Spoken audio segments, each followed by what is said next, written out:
राधे राधे प्यारे भक्तों, क्या आप जानते हैं कि आपकी जिंदगी की सबसे बड़ी समस्या क्या है? ये कि आप चीजों को नियंत्रित करना चाहते हैं, आप परिणाम तय करना चाहते हैं, आप हर चीज को अपने हिसाब से चलाना चाहते हैं। लेकिन आज मैं आपको जीवन का सबसे बड़ा सच बताने जा रहा हूं। जो होगा सही होगा, जो हो रहा है होने दो। ये सिर्फ एक वाक्य नहीं है, ये जीवन जीने की कला है। ये भगवान श्री कृष्ण की सबसे बड़ी शिक्षा है। अगर आप इसे समझ गए तो आपकी सारी चिंताएं, सारे तनाव, सारे दुख खत्म हो जाएंगे। हम इंसान हमेशा भविष्य की चिंता में जीते हैं। हम सोचते हैं कि कल क्या होगा, अगर ये नहीं हुआ तो क्या होगा, अगर वो गलत हो गया तो क्या होगा। इसी चिंता में हम आज को जी नहीं पाते, हम वर्तमान को खो देते हैं। और सबसे बड़ी बात, हम खुद को शांति से रहने नहीं देते। लेकिन सच यह है कि जो होना है वो होकर रहेगा। आप चाहे जितनी चिंता कर ले, जितना नियंत्रण करना चाहें, भविष्य तो वही होगा जो भगवान ने तय किया है। गीता में भगवान कृष्ण ने कहा है, यद भविष्यति तत् भविष्यति, यानी जो होना है वो होगा। आपका काम सिर्फ कर्म करना है, परिणाम की चिंता करना नहीं। लेकिन हम इंसान इस सरल सी बात को समझ नहीं पाते। हम परिणाम पर नियंत्रण चाहते हैं और इसी में अपनी पूरी ऊर्जा बर्बाद कर देते हैं। आज मैं आपको बताऊंगा कि जो होगा सही होगा, जो हो रहा है होने दो। ये सोच कैसे आपकी जिंदगी बदल सकती है। सबसे पहली बात, जब आप ये स्वीकार करते हैं कि जो हो रहा है उसे होने देना चाहिए, तो आपकी चिंता खत्म हो जाती है। चिंता क्यों होती है? क्योंकि हम चाहते हैं कि चीजें हमारे हिसाब से हों। जब वो हमारे हिसाब से नहीं होती तो हम परेशान हो जाते हैं। लेकिन जब आप ये मान लेते हैं कि जो हो रहा है वो सही है, तो चिंता की कोई जगह नहीं रहती। आप शांत हो जाते हैं। ये शांति असली खुशी है। दूसरी बात, जब आप ये मानते हैं कि जो होगा सही होगा, तो आप डर से मुक्त हो जाते हैं। हम भविष्य से डरते हैं क्योंकि हमें नहीं पता कि क्या होगा। लेकिन जब आपको विश्वास हो जाता है कि जो भी होगा वो सही होगा, तो डर खत्म हो जाता है। आप निडर होकर जीने लगते हैं और निडर इंसान ही सच्ची जिंदगी जी सकता है। तीसरी बात, ये सोच आपको वर्तमान में जीना सिखाती है। जब आप भविष्य की चिंता छोड़ देते हैं तो आप आज को पूरी तरह जी सकते हैं। और जीवन तो वर्तमान में ही है। जो बीत गया वो गया, जो आने वाला है वो आएगा, लेकिन जो अभी है यही असली है। इस पल को जीना ही सच्चा जीवन है। चौथी बात, जब आप चीजों को होने देते हैं तो आप प्रकृति के साथ चलने लगते हैं। प्रकृति का अपना तरीका है, अपना समय है। जब आप उसके खिलाफ जाते हैं तो आप टूटते हैं, लेकिन जब आप उसके साथ बहते हैं तो सब कुछ आसान हो जाता है। ये वैसा ही है जैसे नदी में तैरना। अगर आप धारा के खिलाफ तैरेंगे तो थक जाएंगे, लेकिन अगर धारा के साथ बहेंगे तो आसानी से आगे बढ़ जाएंगे। अब मैं आपको एक पौराणिक कहानी सुनाता हूं जो इस सच्चाई को और स्पष्ट करेगी। ये कहानी है महाभारत की, अर्जुन और भगवान कृष्ण की। जब महाभारत का युद्ध शुरू होने वाला था तो अर्जुन रथ पर खड़े होकर दोनों तरफ की सेना को देख रहे थे। एक तरफ उनके प्रिय भाई, चचेरे भाई, गुरु, पितामह थे, दूसरी तरफ उनके साथी थे। अर्जुन का मन द्वंद्व से भर गया। वो सोचने लगे कि ये क्या हो रहा है, मुझे अपने ही परिवार के खिलाफ युद्ध करना पड़ेगा, ये कैसे सही हो सकता है। अर्जुन ने अपना गांडीव धनुष नीचे रख दिया और कहा, हे कृष्ण, मैं यह युद्ध नहीं लड़ूंगा, ये गलत है। मैं अपने प्रियजनों को नहीं मार सकता। मैं इस सिंहासन के लिए, इस राज्य के लिए अपने परिवार को नहीं खो सकता। मुझे नहीं पता कि ये सही है या गलत, लेकिन मैं ये नहीं कर सकता। अर्जुन पूरी तरह टूट गए थे। वो नियंत्रण खो चुके थे।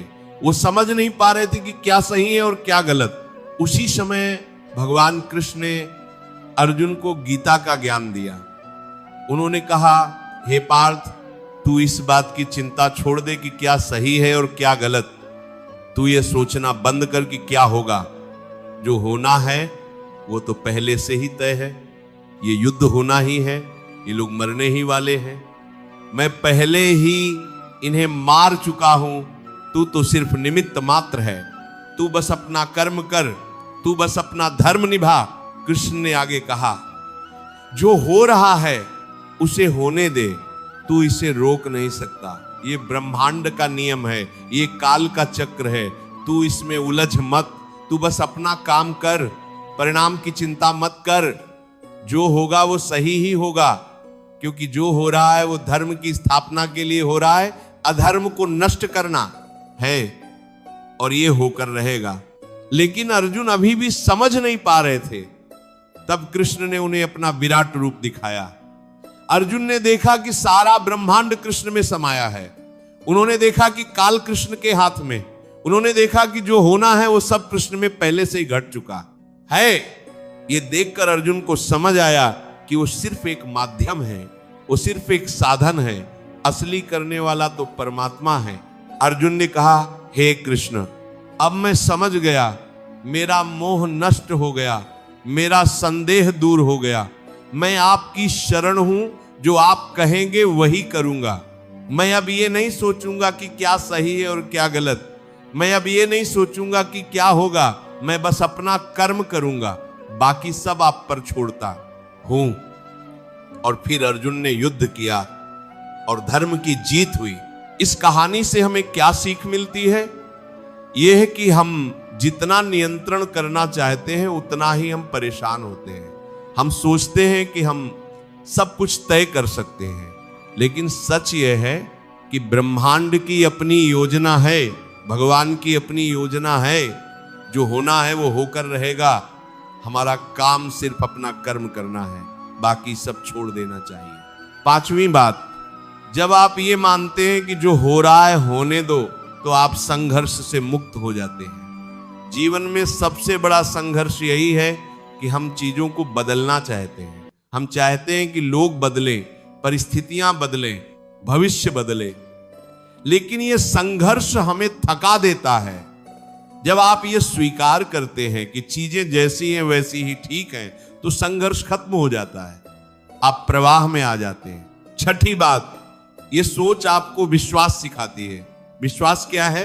विश्वास ये है कि भगवान सब देख रहे हैं, सब जानते हैं, उन्होंने हमारे लिए सबसे अच्छी योजना बनाई है। जो हो रहा है वो हमारे भले के लिए हो रहा है, भले ही हमें अभी समझ ना आए। जब आपको ये विश्वास हो जाता है तो आप शांत हो जाते हैं। आप जानते हैं कि सब कुछ नियंत्रण में है, भगवान के नियंत्रण में।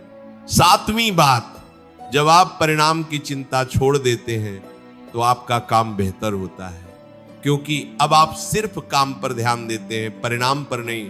आप पूरी तरह काम में डूब जाते हैं, और जब आप पूरी तरह काम में डूबते हैं तो बेहतरीन परिणाम अपने आप आते हैं। ये विरोधाभास लगता है, लेकिन यही सच है। जब आप परिणाम की चिंता नहीं करते तब सबसे अच्छे परिणाम मिलते हैं। आठवीं बात, ये सोच आपको दुख से बचाती है। दुख क्यों होता है? क्योंकि हमारी अपेक्षाएं पूरी नहीं होती। हम चाहते थे कि ऐसा हो, लेकिन वैसा हो गया, इसी अंतर में दुख पैदा होता है।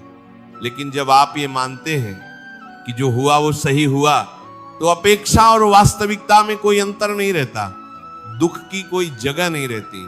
नौवीं बात, ये सोच आपको लचीला बनाती है। जीवन में बदलाव आते रहते हैं, कभी अच्छा समय आता है, कभी बुरा, लेकिन अगर आप हर बदलाव को स्वीकार करना जानते हैं तो आप कभी नहीं टूटते। आप हर परिस्थिति में खुद को ढाल लेते हैं, और यह लचीलापन ही जीवन में सफल होने का रहस्य है। 10वीं बात, जब आप जो हो रहा है उसे होने देते हैं तो आप प्रतिक्रिया करना बंद कर देते हैं और प्रतिसाद देना शुरू कर देते हैं। प्रतिक्रिया और प्रतिसाद में बहुत फर्क है। प्रतिक्रिया भावनात्मक होती है, तात्कालिक होती है, लेकिन प्रतिसाद सोच समझकर होता है, संयमित होता है। जब आप स्वीकार करते हैं कि जो हो रहा है वो होने दो, तो आप भावनाओं में नहीं बहते, आप समझदारी से जवाब देते हैं। 11वीं बात, ये सोच आपको कृतज्ञ बनाती है।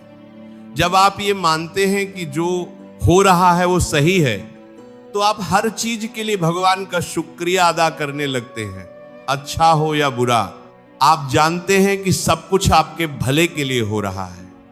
ये कृतज्ञता आपके जीवन में खुशियां लाती है। 12वीं बात, जब आप नियंत्रण करना छोड़ देते हैं तो आप हल्के हो जाते हैं। नियंत्रण करना बहुत भारी काम है, ये आपको तनाव देता है, चिंता देता है। लेकिन जब आप ये बोझ उतार देते हैं, जब आप सब कुछ भगवान पर छोड़ देते हैं, तो आप हल्के हो जाते हैं। ये हल्कापन अद्भुत है, आप उड़ने लगते हैं। 13वीं बात, ये सोच आपको जिम्मेदार बनाती है।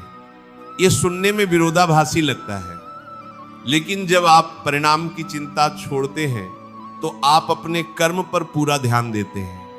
आप समझते हैं कि मेरा काम सिर्फ कर्म करना है और इसी से जिम्मेदारी आती है। आप लापरवाह नहीं होते बल्कि और जिम्मेदार होते हैं। 14वीं बात, जब आप ये मानते हैं कि जो होगा सही होगा तो आप साहसी बन जाते हैं, क्योंकि अब आपको डर नहीं रहता। अब आप जानते हैं कि जो भी होगा वो सही होगा, तो फिर डर किस बात का। ये साहस आपको नई चीजें करने की हिम्मत देता है, नए रास्ते अपनाने की हिम्मत देता है। 15वीं बात, ये सोच आपको परिपक्व बनाती है। परिपक्वता यही है कि आप समझ जाएं कि जीवन में सब कुछ आपके नियंत्रण में नहीं है। कुछ चीजें होनी है, कुछ चीजें नहीं होनी है, और दोनों को स्वीकार करना सीखना ही परिपक्वता है।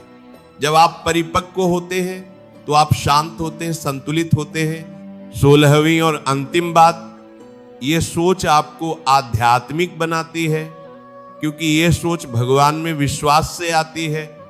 ये समझ कि सब कुछ उनके हाथ में है, ये विश्वास कि वो सबसे अच्छा करेंगे, ये समर्पण कि मैं उनका हूं, ये सब आध्यात्मिकता है। और जब आप आध्यात्मिक होते हैं तो आप सच्चे अर्थ में जीवित होते हैं। मेरे प्यारे भक्तों, आज से ये मंत्र अपना लीजिए, जो होगा सही होगा, जो हो रहा है होने दो। इसे बार बार दोहराइए। जब भी चिंता आए ये याद कीजिए, जब भी डर लगे ये याद कीजिए, जब भी आप नियंत्रण करना चाहें ये याद कीजिए। धीरे धीरे ये आपके जीवन का हिस्सा बन जाएगा, और जब ये आपके जीवन का हिस्सा बन जाएगा तो आप देखेंगे कि आपकी जिंदगी कैसे बदल जाती है। गीता में भगवान कृष्ण ने कहा है, सर्वधर्मान परित्यज्य मामेकम शरणम व्रज, यानी सब छोड़कर मेरी शरण में आ जाओ। यही है असली जीवन, सब कुछ भगवान पर छोड़ देना और निश्चिंत होकर अपना कर्म करते रहना। तो प्यारे भक्तों, अगर ये वीडियो आपको अच्छा लगा हो, अगर इन बातों ने आपके मन को छुआ हो, अगर आपने तय कर लिया हो कि अब से आप भी ये मानेंगे कि जो होगा सही होगा, तो कृपया कमेंट में राधे राधे जरूर लिखें। आपका यह राधे राधे न सिर्फ मुझे प्रेरणा देगा, बल्कि भगवान कृष्ण का आशीर्वाद भी आप पर बरसेगा। और हाँ, इस चैनल को सब्सक्राइब करना बिल्कुल मत भूलिए, क्योंकि मैं ऐसे ही जीवन बदलने वाले गहरे प्रेरणादायक संदेश लेकर आता रहता हूं। आपका सब्सक्राइब मुझे और बेहतर कंटेंट बनाने के लिए प्रेरित करता है। इस वीडियो को अपने दोस्तों और परिवार के साथ जरूर शेयर कीजिए, क्योंकि हो सकता है किसी को इस संदेश की बहुत जरूरत हो। याद रखिए, जो होगा सही होगा, जो हो रहा है होने दो। भगवान कृष्ण आप पर कृपा बनाए रखें। राधे राधे, जय श्री कृष्ण।